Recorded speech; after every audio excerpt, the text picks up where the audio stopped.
Welcome to the Wednesday night edition of West Virginia Mountaineers Live, part of the Voice of College Football Network, and of course, hosted by the Ryan and Rush Show. And as always, don't forget to subscribe to this channel. And after this presentation, go over to the Ryan and Rush Show and subscribe there as well.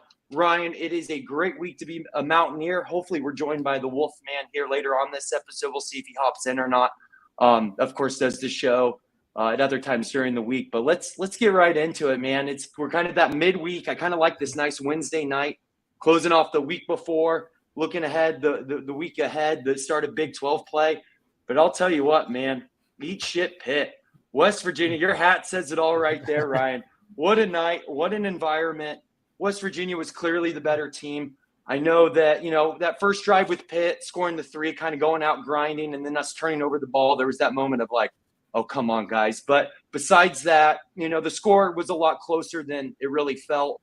But that game really never felt like it was getting out of hand for the Mountaineers. It was definitely our game. It was definitely our game to lose, meaning, and I think this is going to show on later on this season, Ryan, that if we play to our strengths, we don't shoot ourselves in the foot. This is a pretty good West Virginia football team that has high expectations, especially with the Big 12 not being as good as we thought it was going to be. So we'll get into the Big 12 conference here soon, especially with Texas Tech and starting that schedule. But let's go to what feels good. And while we're still feeling high, even from Saturday night, Ryan, we beat Pitt, man. What an environment. What a great time. Yeah, and like you said, the beautiful thing about the Wednesday show is you can recap and preview and kind of look at the Big 12 all together. And shout out to Timothy Green. He was over at the Ryan and Rush Show earlier today when we interviewed Gambling Gaucho. So go check out that episode with Rob Bro. Great guys over there. Although he predicted a Texas Tech win, but I said, not so fast, my friend. But yeah, dude, we called it all summer. We were going to beat Pitt. And the game kind of was what it was. I don't think it was a surprise to anybody unless you, I guess, are a biased Pitt fan on how it played out. It was going to be a physical grind fest between the tackles. I think we threw 12 passes or 11 passes altogether. 11 too many, some may say. Yeah. Army Navy type like game. I thought the defense really, really took it upon itself when Garrett Green went down to step up and really play their asses off because they got gashed on the ground to start the game. Give up 67 yards, but then only 130 for the game. So they really tightened up those screws. Hats off to the staff, made the necessary adjustments, and you also got to give Pitt credit too, man. They were coming, licking their wounds a little bit off that Cincinnati game, and they had a clear agenda. They were going to run the football as well and try and run it right down our throat. And they did so. And they honestly, that goal line stand really was crucial because if we give up 7 there, that might have taken the air out of that building. And I think the common theme, and we've seen the videos go viral all week, the Eat Shit Pitt, Sweet Caroline videos that have been nonstop, but that place was rocking. That was as good a college football atmosphere as anybody's going to see all year, including these top games that are going to be in the top 10 this weekend and for weeks to come. That place was on fire. That was what it always was at Mountaineer Field, especially when they played Pitt.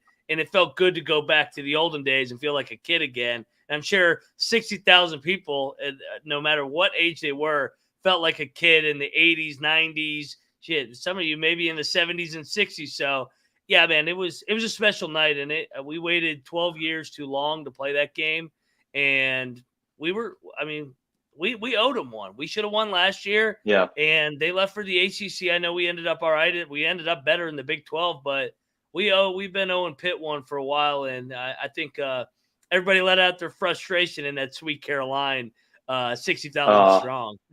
It felt good. Yeah, you said it best, man. We kept joking at the tailgate law. It's like, I feel like I'm back in the 1990s. Like, one, you can't get cell phone service. So put the cell phone away and focus at the task at hand, right? But it was like, this is the way it should be. This is the way it's been, minus the past couple years. But it felt right. It felt good. It felt like the Mountaineers were clamoring for that. Like, we need to feel this again. And then especially to have, be represented over 60,000 strong. And we're seeing the videos go around. It just felt. Do you know what it felt like? I don't remember Morgantown even being there the next day, Ryan, when we were just, around to B-dubs and stuff, is like, I don't remember Morgantown feeling that good about things since we beat Baylor in basketball before the pandemic. It was, Yeah. I mean, obviously around the country, it was tough for everyone during that time. A lot of people don't like to talk about that time anymore because of just how bad it was. But like specifically to West Virginia sports, I mean, that kind of started off we were going to basketball and then everything shut down. And it seemed like we kept, whether it was football or basketball or whatever sport it was, that we kept trying to hold on to something or feel something. And it was almost. And I know what Kenny Evans is saying here in the chat. I really worry about West Virginia this season to beat a bad Pitt team by not a lot. Just really worried when we face better teams.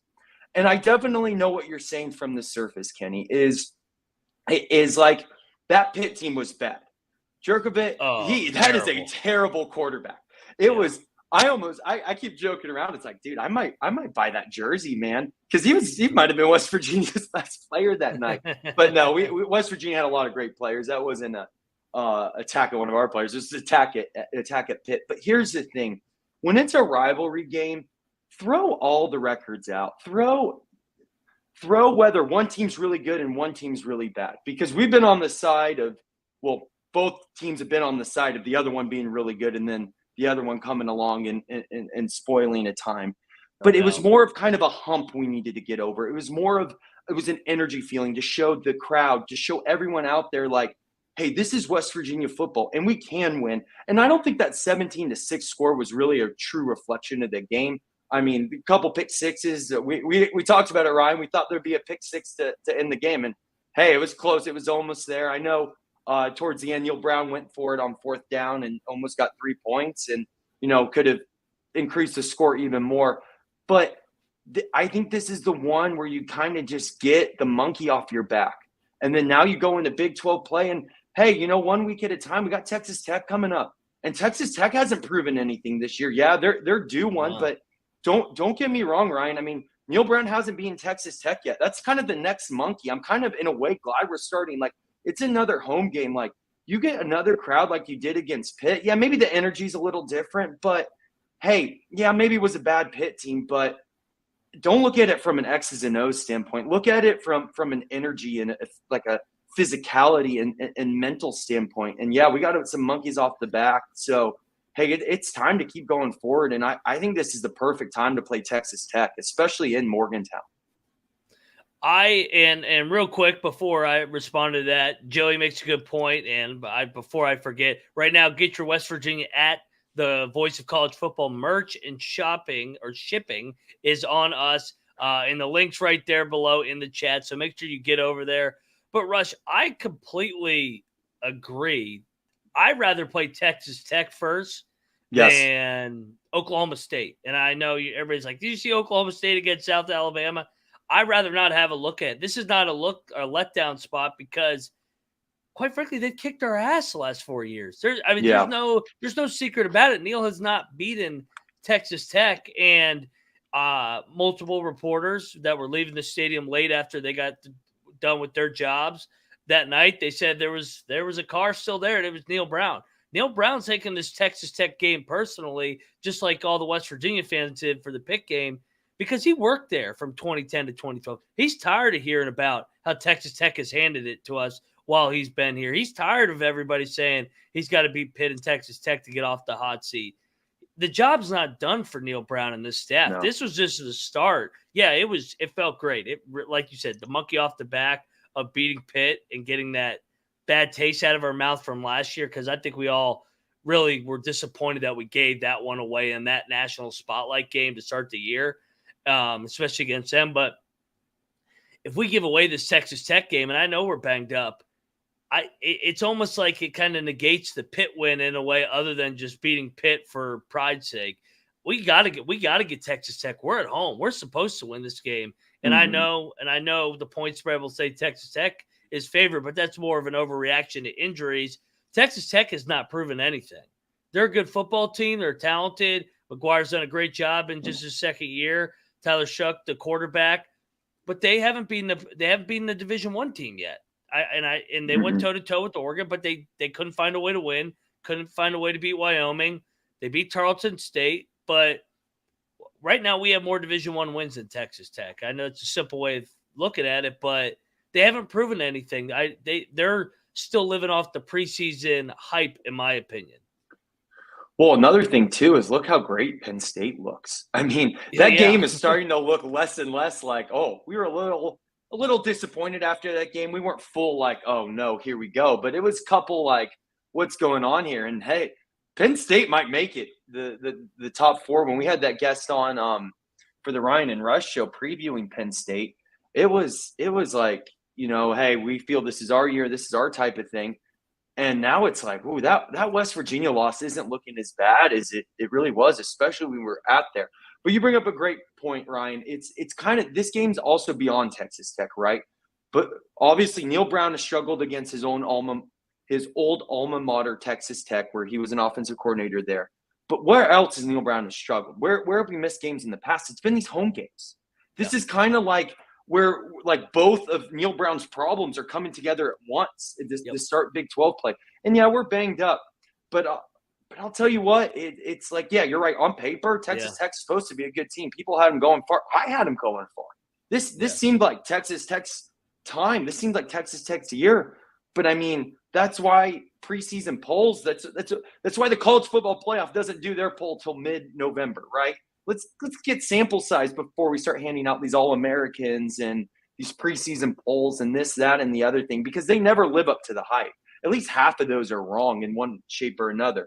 But this gives Neil Brown that chance to like, okay, you got the pit monkey off your back, you made up for last year.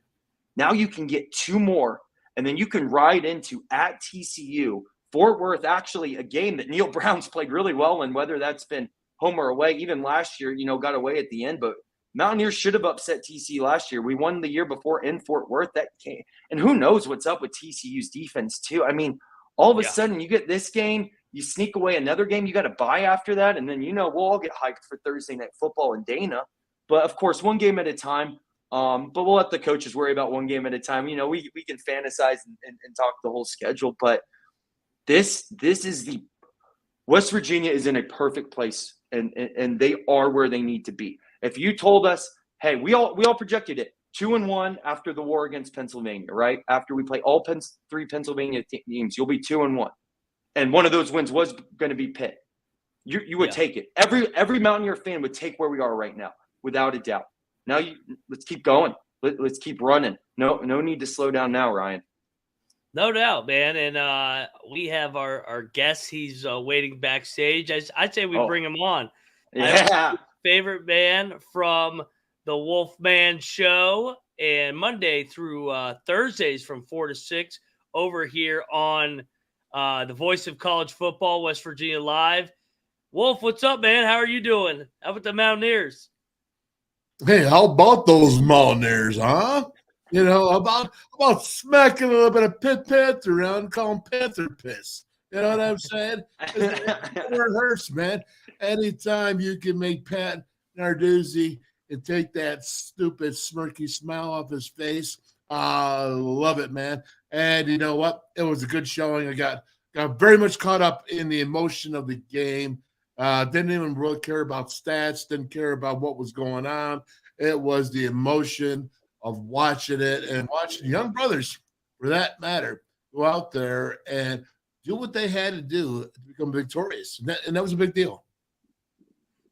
It absolutely was. And something we were talking about, Wolf, before you hopped on is, that was a pretty bad Pitt team. Jerkovic, he is terrible. He might have been one of West Virginia's best players with how bad he looked. But that game was more not necessarily beating a bad Pitt team. That was more about getting the emotional monkey off West Virginia's back, off Neil Brown's back, and show, hey, we can beat Pitt and just in time to go into this Big 12 season. What are your thoughts about the emotional state of West Virginia and how we, getting ready for the Big 12 play, especially with Texas Tech? We believe Texas Tech's the perfect time. They haven't proven that they can beat anyone. Now they have to come to Morgantown.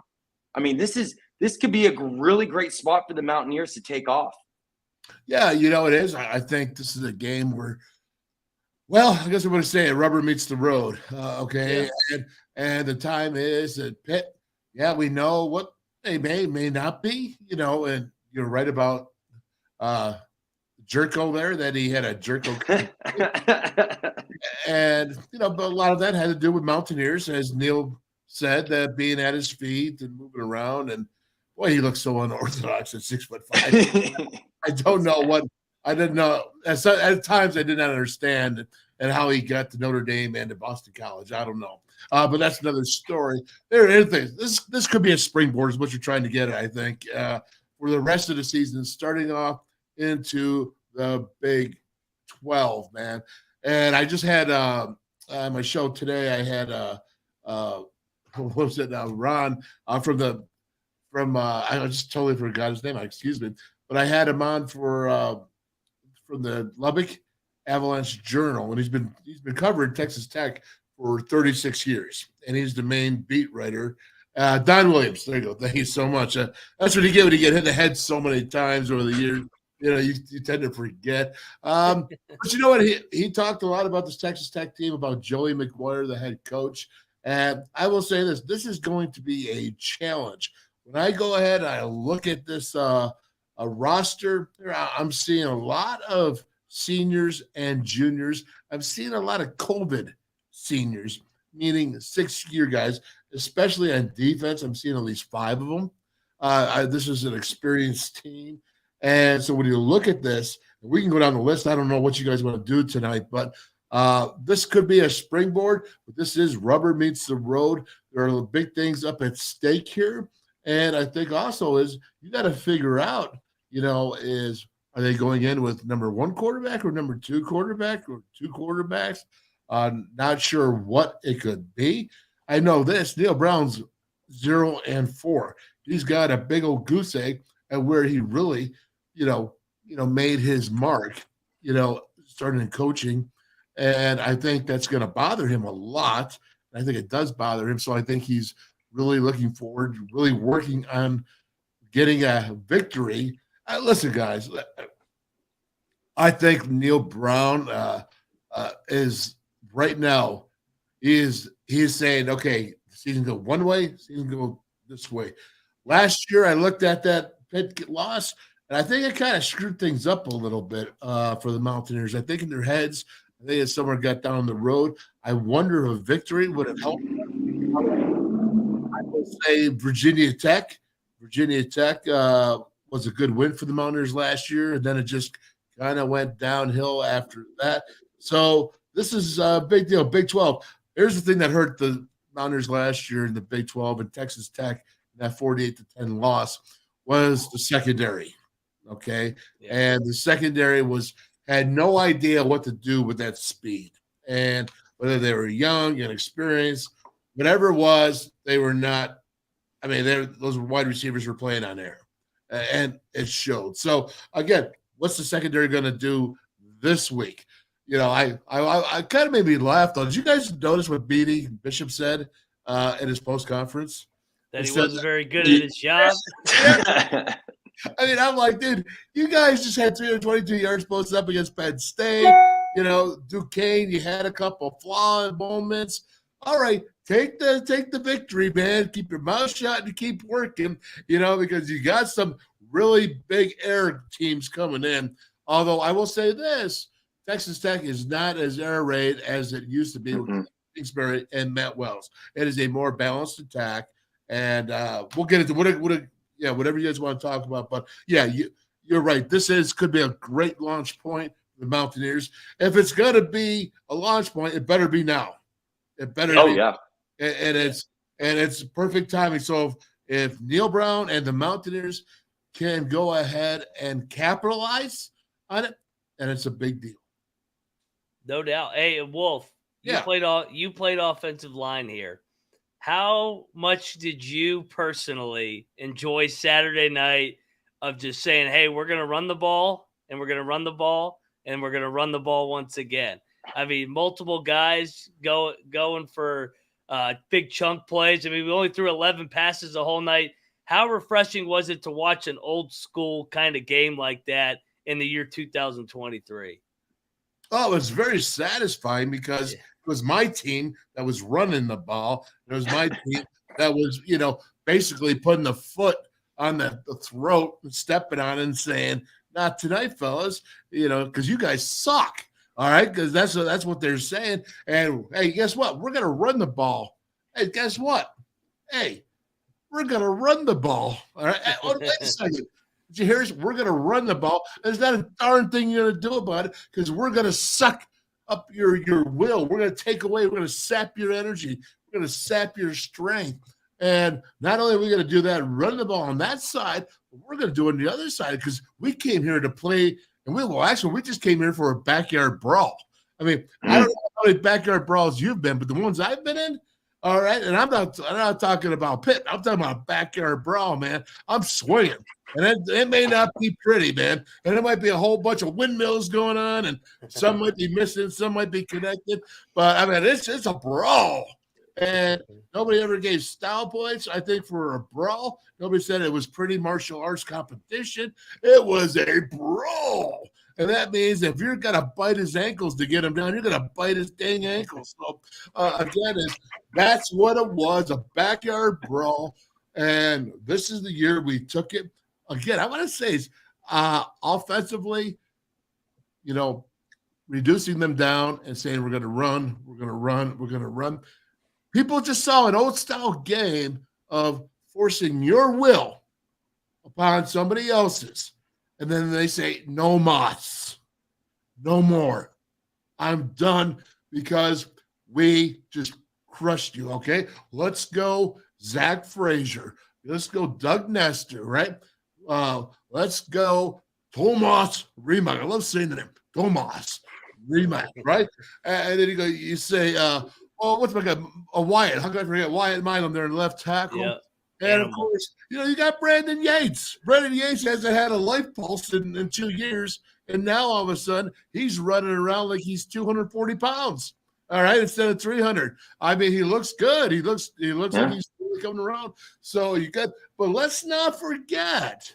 All right, CJ Dawson. Yeah, great job. How about those tight ends? Yes. I mean, those poor dogs. They were just. You talk about Cole Taylor and you talk about Traylon Davis. They were in motion. They ran more than the wide receivers did. It was great. And I'm telling you, I thought for them being at the point of attack. Did you notice, though, fellas? Did you notice how they went and they did this? Here's the box, right? What's the box? Box is nothing more than a barroom brawl, right? So you're in here. And so now I know you've been in a couple of those, all right? There we go, barroom brawl, right? It's a box. Just a few. So here's the deal. So then you take this tight end, right? Take this tight end and then this tight end, and you put them going around on the outside of the box. We out-snookered them, all right? We put a motion, and we hit the outside. All 7 of them here like, we're ready for a brawl. No, stupid. We're going this way. That's what happened, man, because they went It was great. They locked down the receivers, 2 outside receivers, 1-on-1, and they had their safeties back at 10 to 12, right? So when you're back at 10 to 12 and you're hitting this, dude, there's 5-6 yards every crack. Because guess what? These guys are out of it because you're going here and they're all trying to go here. How's that? Can you see that? Oh, yeah. No, not really. But I know what you're talking about. I know what you're talking about. Yeah. Again, the box, the barroom brawl, but they're going outside the barroom brawl. Yeah, it was. Yeah, that touchdown play with Cole Taylor where it was a bunch of misdirection. He comes across the floor like that. That was a work of art. Run that play. If you're going to pass the ball, only run that play. Ryan and I have been joking all week. We saw an amplified game of Army versus Navy, and 11 times passing might have been 11 times too many, but hey, it was good. And I mean, let's talk about passing. Let's talk about this next game, Wolfman. Hey, I don't want to say a controversy, but we got a couple questions. Garrett Green a little banged up, and hey, you're in a position where there's no need to rush him back. I know we know that you're a big Nico guy too. Nico came out and he played the game that he needed to play. He stuck to the game plan. He didn't try to overperform. It was a great, hand the ball off left, hand the ball off right, run it up the middle, pass it to the tight end 5 yards, and then do all those 4 plays again. and it was a work of art. It was fantastic. Going into this game, I mean, we don't know the full status of the locker room, how hurt Garrett Green is, but I'm personally gonna make the assumption that Nico starts this game. What do you think about that? Do you think Nico starts this game? Because hey, this is kind of similar to the position Josh Eilert's in, right, as head coach. Hey, it may be your position to lose. Don't make him take you off the field. Keep grinding it out. Keep playing. Because we all agree that Nico's ceiling is definitely higher than Garrett Green's. But Garrett Green's also a dog, and we know that too. And that dog can make up for some things. But hey, if I'm Neil Brown, make sure Garrett Green is still healthy. You're probably going to need him sometime again this season. Who knows? It's kind of a good problem to have. And roll out. Let's see what we have with Nico. Let's see what we have with the young guy. Well, I think you're right. Here's the deal. They're both dogs, okay? Yeah. The only problem is, Garrett Green's just a smaller one. And when you get a smaller one, that's what hurts. Doesn't mean he doesn't got a huge heart. Doesn't mean he's not a Rottweiler, right? That can back it up. He's not, German Shepherd. He's 190 pounds, guys. And when you play with 2 feet like he does, as dangerous as he does, as courageous, I'll say it, as he does at that way, he takes on 230-pound linebackers. And unfortunately, he got hurt. So that being the way it is right now, I think you got to go with a guy that's healthy. All right. If I've never heard of anyone coming back except maybe Patrick Mahomes in 2 weeks from the playoffs to the Super Bowl, not in 1 week game here. All right. We're going to go ahead and be ready to go 100%. Not when you heard Neil Brown say if he's not 100% with his legs, because that's his best asset that he has right there. Let's just go ahead. I'm shelving Garrett Green for this week in my mind. I have no idea. I heard he's taking reps. The voice, whatever his name is out there, he's saying that it's a done deal. Last time I checked with that, I don't ever believe him, so it doesn't matter. All right. but regardless, he might get 1 out of 10 and be like, yeah, I told you. Because everybody hits once in every great while. Even I get lucky once in a while, right? And I rub That's why those casinos are rich. Exactly. So when I look at Nico, and I put Garrett, I shelved him because I think he's hurt, right? And that's what I'm saying. I shelved him because he's hurt. I'm not saying anything else. But let's look at Nico now, and you talked about what's his upside. I've showed on film over and over again. I showed today, Nico, is when you look at what he does, everything he has is top-notch, next-level talent. It's not there yet, all of it. It's not polished there yet, but it is ability that he can go ahead and progress with. Now, what he did in that Pitt game is, yes, they limited his plays. There's 5 or 6 plays, and he had a couple RPOs, and he did a nice job with a couple of them. His throws were accurate. What he does do, and one time he got caught in the pocket for too long. He was standing there, he was looking, but he stays in that pocket. He stands in there. And what he's doing then, if he's waiting and standing in there, that's telling me he's going through a progression. All right. And I think those receivers were not open. Those Pitt DBs were right on top of him like glue. So what did he have to do? He had to go to a receiver that was a defender was backed off 6 to 7 yards. And that's where he did the RPOs. And you can also see that one time when he did the RPO, handing off, and he watched the outside backer. Backer came in, and boom, we were right over the top. He did it twice.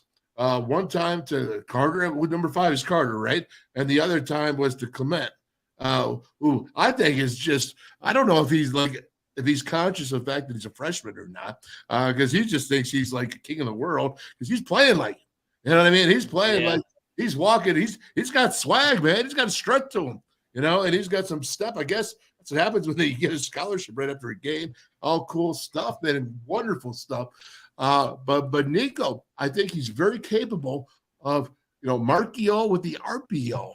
Okay. I think that is really going to be the key to this game. Because what's going to happen, fellas? We all know what's going to happen. If I was a defensive coordinator, I'd be like, holy cow, these guys can run the ball. You know what I mean? They just took Pitt and they had 7 in the box and they crushed them.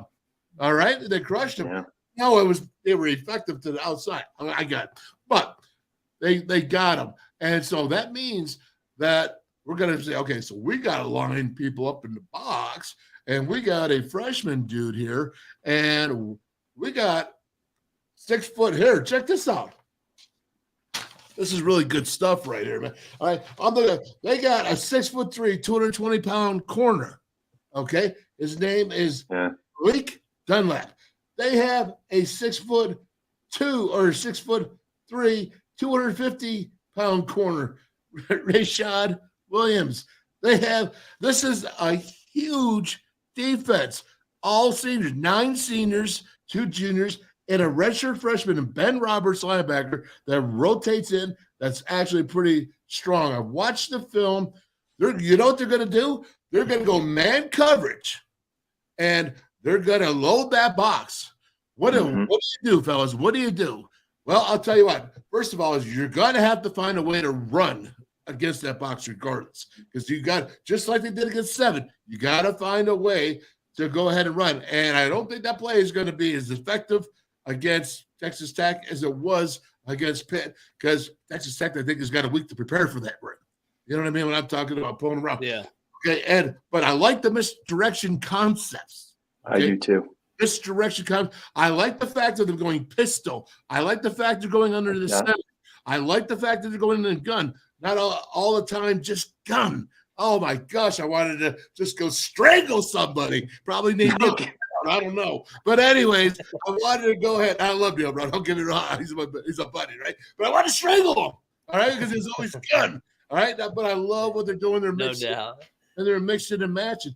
But, you know, it's when you look at that, they're going to load the box, and they're going to take those receivers. So now these receivers, Devin Carter, does he fully go again? Because now you got a 6'3", 220-pound corner. You got another 6'3", 250. Are these receivers that have not been on fire right now going to be able to get off this man coverage?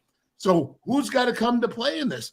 I think you're going to have to include those receivers. I think Jaheim White is going to be something in the slot possibly. Yeah.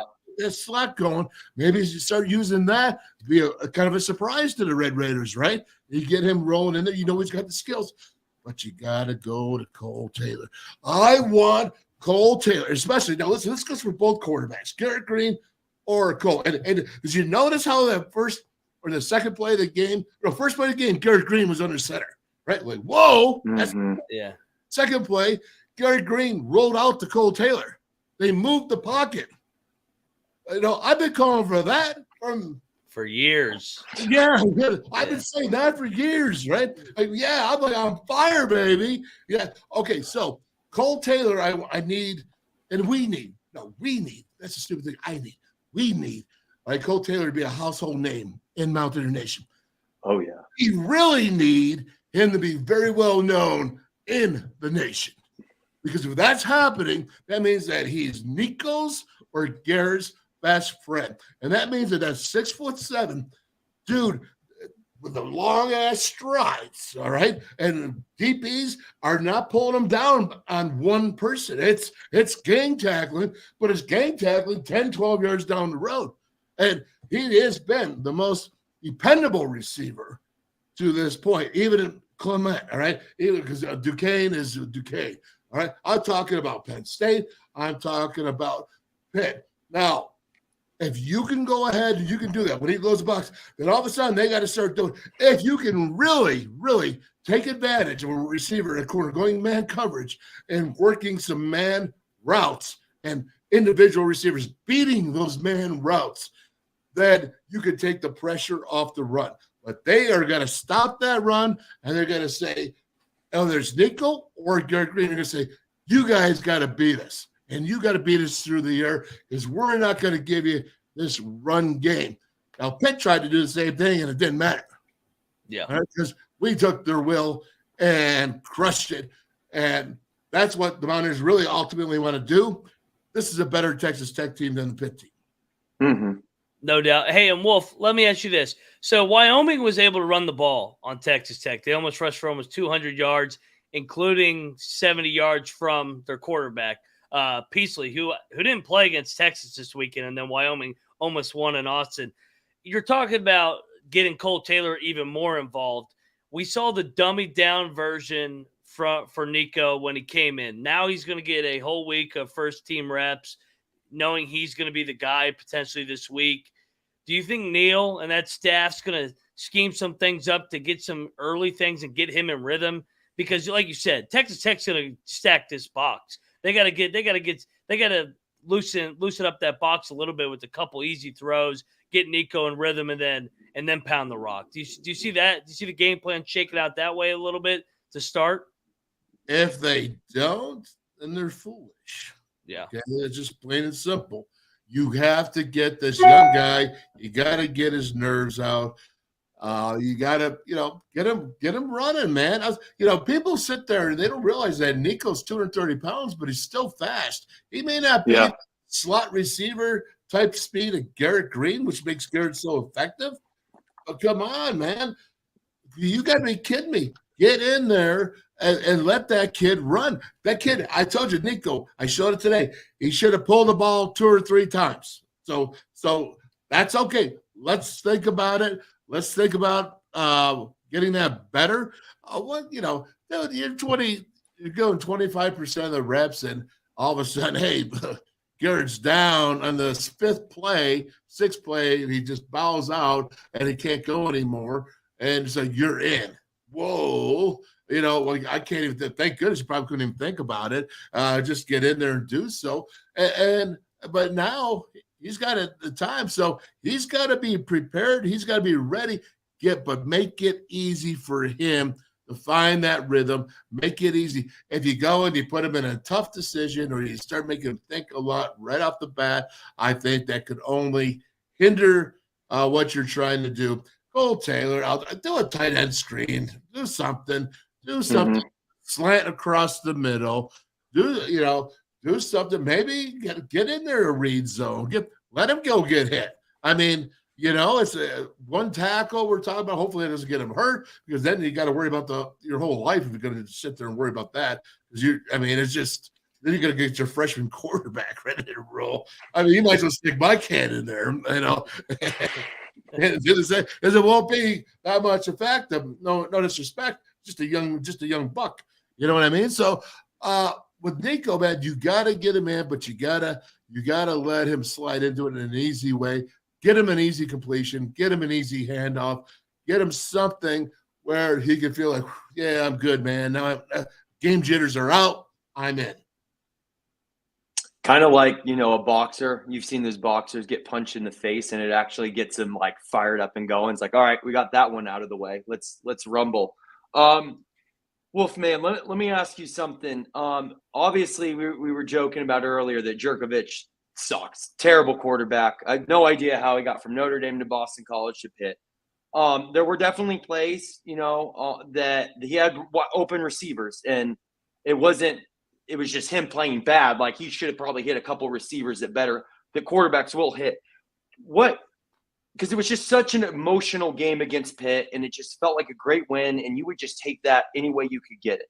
But what concerns do you have from that game after kind of watching the film that we got to clean up against Texas Tech, especially as we enter Big 12 play and play better teams? You know what?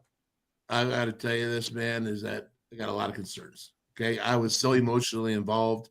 It was just, and it didn't matter. I didn't care. I saw interceptions. I didn't care that it was 30 feet over the receiver's head. I didn't care about any of that.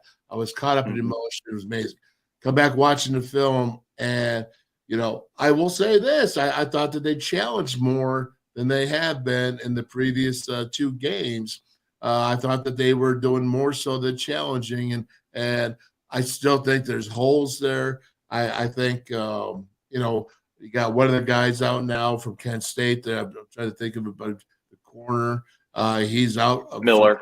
He's out for the season. So now you're down one again, and it doesn't help when you're just trying to keep a group of guys together and out. So again, they got their hands full. I think they're going to really have their hands full with these receivers. Again, just look at it, man. These guys. So Schoaf, right? He's got 2 varsity letters. Taj Brooks, He's got 3, right? I mean, so again, that's the running back. Now you go look at the receivers, and you got a 3-year letterman, and the one backing up is a 3-year letterman, and then you have the H is a 2-year letterman, and then you have another senior at the X, 3-year letterman. I mean, these are 3-year lettermans, 3-year lettermans, 2-year lettermans, and so you have to look at, and you look at this. Dude, we think we got a freaking tight end, right? At 6'7". They got a guy named Mason Thorpe who's 6'9", 270.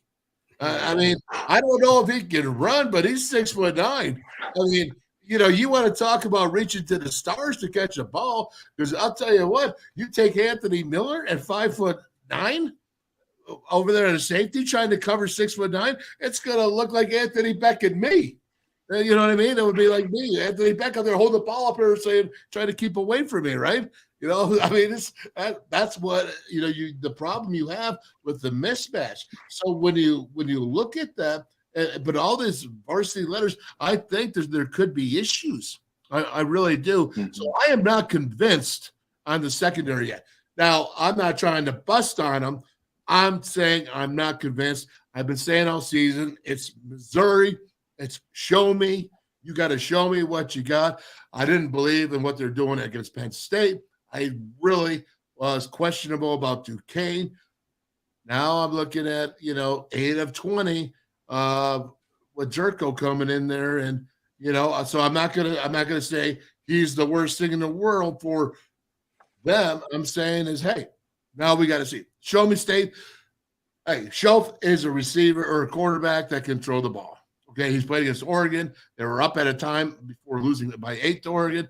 They've done some good things. I do think there is a little bit of quarterback battle going on down there, controversy with the Red Raiders, and looking for what's his name, Brayan, to come in there. Morton, I think he's a young guy, because Schoaf is good things happen, bad things happen. They've been up and down, Texas Tech, but I do think that is what they are trying to get at. And I mean, if you look at their stats, they're doing up 426 yards, balanced offense, because, again, you got Taj Brooks back there, and Taj Brooks is averaging 7 yards per rush, fellas.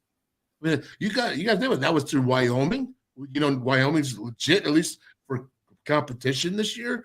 And then you look at Oregon, and he's still averaging 7 yards per rush. That's a real issue now. Something that just can't be laughed off, because against in Tarleton, I think he only had like 140 yards. So it's not like his numbers jumped up so much just through Tarleton playing there. So, again, that's something to be concerned about. Be concerned with a 3-year. These guys are fast. These are the same guys that put 48 points on us last year. Yep. I mean, I'm not even introducing anybody new. You know what I mean? Honestly, maybe one guy is a transfer. Dre McCray is a junior transfer, so I don't know where he's from, but I'll get into that later on. But that right there tells me that these are the same guys that put up these points. So not only am I concerned, I will say this, though. This is also an opportunity. This is what you call the redemption tour. Okay, so I would look at the whole Big 12 as a redemption tour for the secondary. Okay, but that also means that the defensive line has got to be putting pressure on Schoaf right now and all the other quarterbacks. It's just like they did against Jerko. All right, if you could go ahead and you can do that, best kind of coverage in the world for a secondary is what? Pressure from the defensive line. And if you got to go ahead and go back to that crap three-man defensive rush that we love to do. The only time it's ever worked was Oklahoma State, because Dante Stills was on fire his last game last year against Oklahoma State. But I love a 3-man rush if you can beat 5 guys with a 3-man rush. I love it. I'm all for it. If you can consistently do that, you go with it. I don't see it being done consistently enough, and I'm telling you, give me 4, give me something more. And that Schoaf, he can run the ball as well. Don't be surprised. Did you watch that film against Oregon? He popped the 50-yarder, man. He popped a 50-yarder, and against that Oregon speed, that skill, he still ran down the field. He can run, even though he's 6'5", 230 pounds. So when you put all that together, And if you start going any kind of man coverage, if you're doing a lot of zone, here's the bottom line. This secondary plays well when they're going zone and they see guys entering it and they treat them as man coverage as they enter. And then when they exit, they leave them be and they look for the next guy. It's called field awareness, field vision. Who enters your zone? You better be close enough. You better not just drift. You need to be close enough so that you can make a strike on the ball if it's thrown to that receiver that's in your zone. And that's what you really got to watch for. And this stuff of RPOs where you're going to go ahead and you're going to put 3 receivers or 2 receivers into the boundary, and you're going to play, 2 of the defenders 10 to 12 yards off and only 1 guy up. And it's just they'll kill you on the screens. They'll kill you on the screen. Mm-hmm. So again, you got to go ahead and be prepared. The secondary, yes, but they can also run the ball now, which is not a Texas Tech, Matt Wells, or Cliff Kingsbury offense. That was more like the run and shoot where they would run and they'd get 5-6 yards of crack because they're throwing the dang ball so much. All right. This is a Taj Brooks. Do I have it right? Taj Brooks offense. He's 5'10", 230 pounds. That means that he is a bowling ball. All right, 5'10", 230. And that means when you go ahead and they try to spread you out, right? And then you're trying to straddle the box. 1 foot in the box, 1 foot out the box, right? Either you're in or you're out is what I say, right? But they try to straddle it. Well, what happens when you run an inside zone up the middle, man? And what you're doing, your tacklers say, let's say number 19, the Will Backer, he's inside, 1 foot outside, 1 foot inside the box. Now he's got to come and hit this bowling ball from the side because it's not north-south. He's hitting him east-west, right? So there's a lot more, chances of running through arm tackles because you're east-west instead of through shoulders and arm tackles and north-south. That is a point that you have to be very careful about when going ahead and defending these short running backs that are just leverage. I mean, I remember, man, I could tell you when I was a center, there was this guard or nose guard at Rutgers, man, right? And dude must have been 5'10", 310 pounds. I mean, he was as wide as he was tall, right? But I'll tell you what, his face mask was probably 6 inches off the ground, right? And when he come up there, like trying to get leverage underneath him, man, it was like, come on, man. That's like trying to tackle a bowling ball that's like that big, right? I mean, it's difficult. So when you have to go ahead and work with those guys with that power, they got this nose guard, don't get me wrong, he was no slapdick, right? He was a baller, man. But he was just short. And it sucked. Give me those 6'5" guys where I can get leverage underneath and jack them. You know what I mean? Back when the guns were the guns. That's when you had to do it. But, I mean, I love those tall guys, those short guys. Not so happy about that when it was an offensive line, and their face is kissing the ground.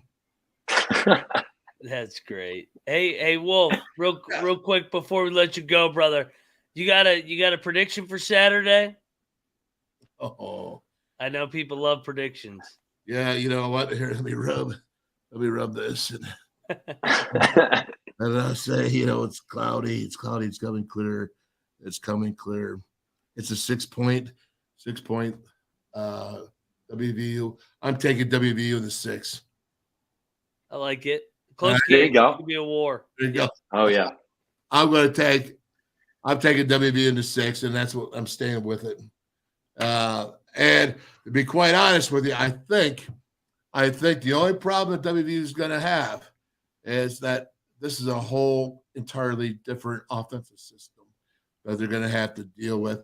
And we don't know what's going to happen with the quarterback situation and what's going to happen with having to go ahead when you have to actually pass the ball. And, is Nico, if he starts, is he going to be able to handle that? Garrett Green, if he starts, is he going to have to, or is he going to be full strength? I've never seen anybody on a high ankle sprain in 1 week be ready to go. Never seen it. Never seen it. And I've lived it. I've had it. And that's no insult to Garrett. I'm sure he's in a boot. I bet you he's had 100 therapy sessions since Saturday on his ankle. And, every 20 on, 20 off, 20 on, 20 off. And it's just so difficult. I mean, you saw Mahomes barely get ready for Super Bowl in 2 weeks. You know, I think, and if he's going to do that, and that's a tough cat. I got the highest respect for Garrett Green, and so maybe he'll surprise me, and maybe I'll be totally screwed up and stupid. I don't know, but it's happened before. But man, is that, you know what? Play the game. The Mountaineers can win this game if the fans show up like they did on Saturday night. If they show up and are loud and you know, just into it, and the student section is full for the first time. Last Saturday night's atmosphere, fellas, I'm going to tell you, it threw me back to some times, probably for not the Neil Brown era, I'll tell you that much, and probably not much in the Dana Holgerson era as well. Go back to that old Mountaineer feeling, man, of rock. Oh, yeah. And it played up to that. And what I said is they got him off the field on third down. They scored more points than the other team did. They did all that they needed to do to win, and that made the crowd stay and get into it. And it was desperately, desperately needed on national TV for WVU to shine. Desperately needed, because the perceptions, the negativity has been going on for a long time. And I'm talking 45 million short in classes, canceling academics, you know, being picked 14th in the Big 12.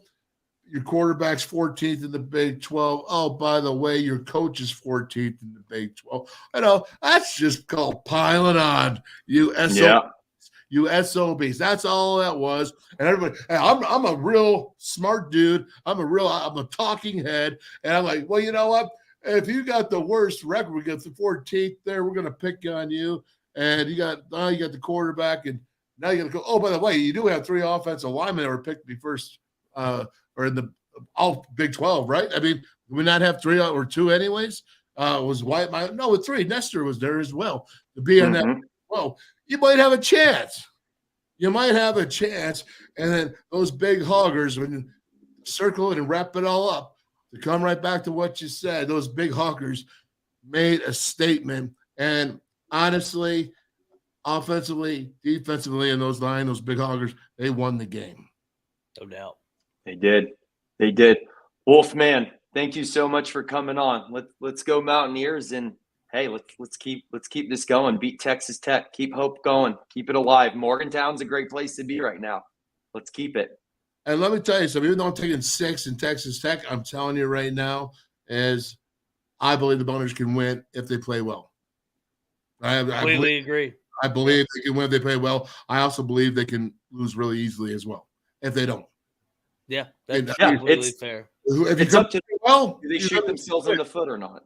Yeah, I mean, honestly, I think it's the first time. I don't think there's 2 teams that are overpowering each other, is what I'm trying to say. Yeah. I do think that it puts you to, you know, Nico doesn't have that experience, so let's see what he does. I believe in the RPO,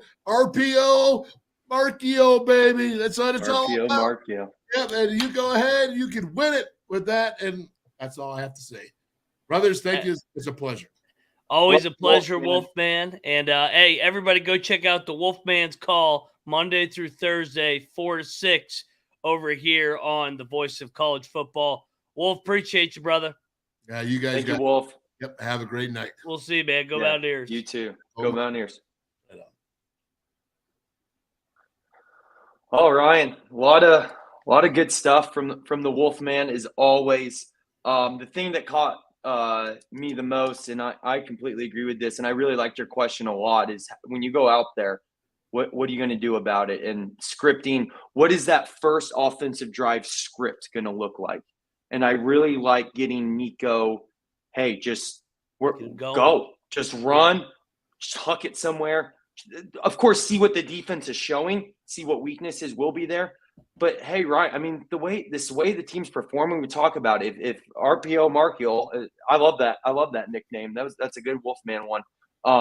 Can really get good at those RPOs, really read them, especially with the misdirection, getting the tight ends involved.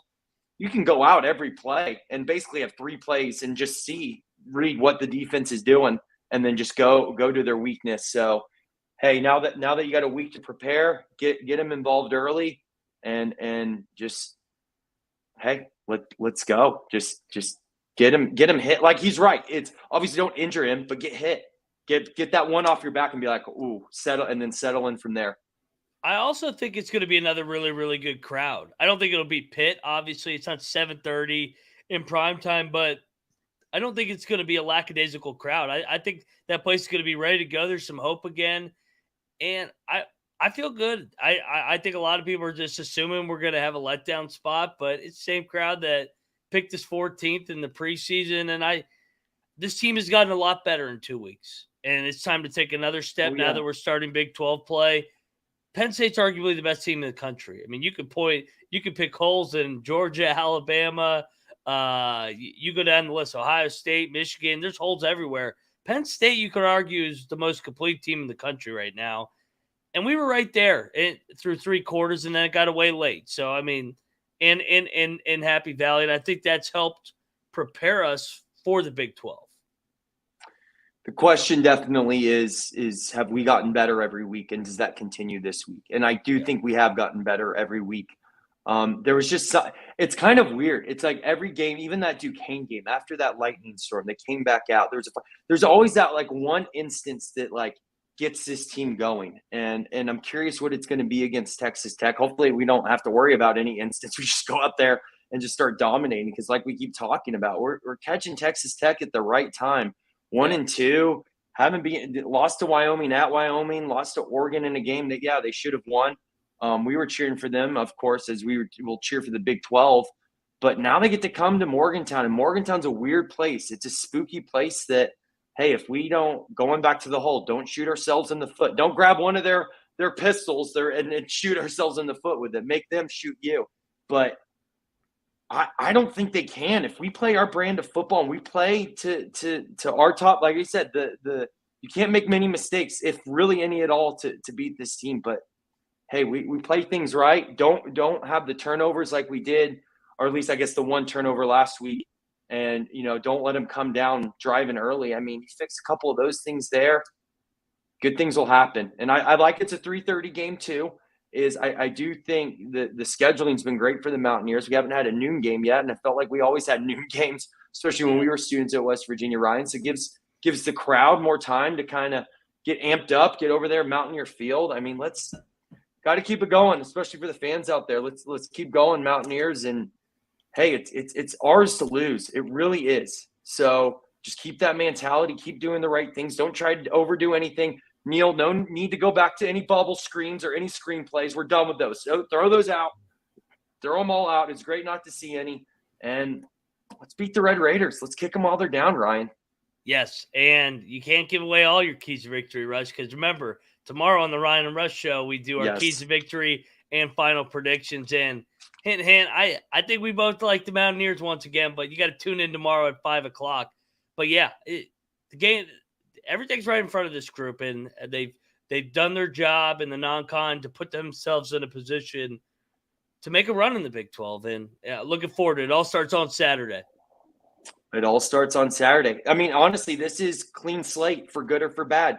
You're starting conference play. This is, I mean, kind of what really matters when said and done. And hey, we've seen teams like TCU last year sneak around, and why not us, man? I'm not saying we're good necessarily going to Dallas, but at the same time, why not us? Why not?